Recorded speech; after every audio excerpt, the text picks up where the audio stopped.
वित्त मंत्री निर्मला सीतारमण ने 23 जुलाई को देश का आम बजट पेश कर दिया। वित्त मंत्री ने न्यू टैक्स रिजीम के तहत बड़ी छूट का ऐलान किया है। उन्होंने स्टैंडर्ड डिडक्शन को बढ़ाकर 50,000 से 75,000 रुपए कर दिया है। वहीं टैक्स स्लैब को भी बदल दिया है।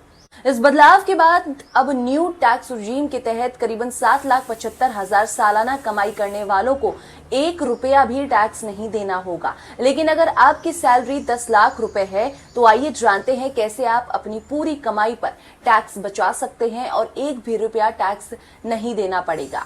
10 लाख की कमाई पर नहीं देना होगा 1 भी रुपया टैक्स। अगर आप 10 लाख रुपए की कमाई पर पूरा पैसा बचाना चाहते हैं तो आपको न्यू टैक्स रिजीम छोड़कर पुरानी कर व्यवस्था यानी कि ओल्ड टैक्स रिजीम का विकल्प चुनना होगा, जिसमें कई तरह की छूट को क्लेम करना होगा। लेकिन अगर आप टैक्स छूट का दावा नहीं करते हैं तो ओल्ड टैक्स रिजीम के तहत टैक्स स्लैब के मुताबिक 20% का टैक्स देना होगा। हालांकि अगर आप टैक्स छूट क्लेम करते हैं तो 10 लाख की कमाई पर पूरा टैक्स बचा सकते हैं।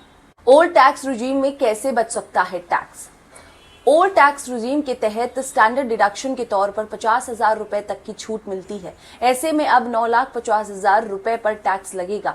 पीपीएफ, ईपीएफ, ईएलएसएस, एनएससी जैसे स्कीम में निवेश करके आयकर की धारा 80C के तहत 1.5 लाख रुपए की टैक्स सेविंग कर सकते हैं। अब 8 लाख रुपए पर टैक्स देना होगा। नेशनल पेंशन सिस्टम में सालाना 50,000 रुपए तक निवेश करते हैं तो सेक्शन 80 CCT के तहत आपको एक्स्ट्रा 50,000 रुपए टैक्स छूट दी जाती है। अब 50,000 रुपए और घटा दे तो 7.5 लाख रुपए पर टैक्स लगेगा। वहीं होम लोन भी लिया है तो इसके ब्याज पर इनकम टैक्स के सेक्शन 24B के तहत 2 लाख रुपए तक की सेविंग कर सकते हैं। 7.5 लाख रुपए में से 2 लाख और घटा दे तो कुल टैक्स इनकम का दायरा 5.5 लाख रुपए हो जाएगा।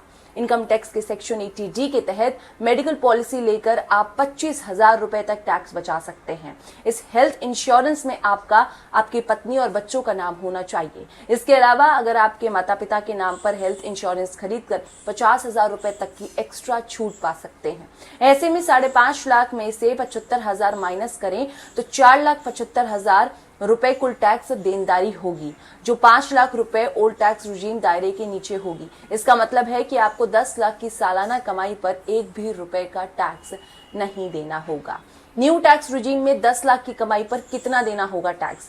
भले ही वित्त मंत्री निर्मला सीतारमण ने न्यू टैक्स रिजीम में टैक्स स्लैब में बदलाव किया है और स्टैंडर्ड डिडक्शन बढ़ा दिया है, फिर भी 10 लाख की कमाई पर आपको टैक्स देना ही पड़ेगा। न्यू टैक्स रिजीम के तहत निवेश करके आप टैक्स छूट का लाभ नहीं ले सकते हैं। ऐसे में आइए जानते हैं, अगर आपकी कमाई 10 लाख रुपए सालाना है और आप न्यू टैक्स रिजीम चुनते हैं तो कितना टैक्स आपको देना होगा। ये एक टेबल है, इसमें न्यू टैक्स रिजीम में बदलाव से स्पष्ट है कि अगर किसी की सालाना इनकम 10 लाख रुपए है और उसने न्यू टैक्स रिजीम का ऑप्शन चुना है तो उसे 50,000 की जगह 75,000 रुपए का स्टैंडर्ड डिडक्शन मिलेगा।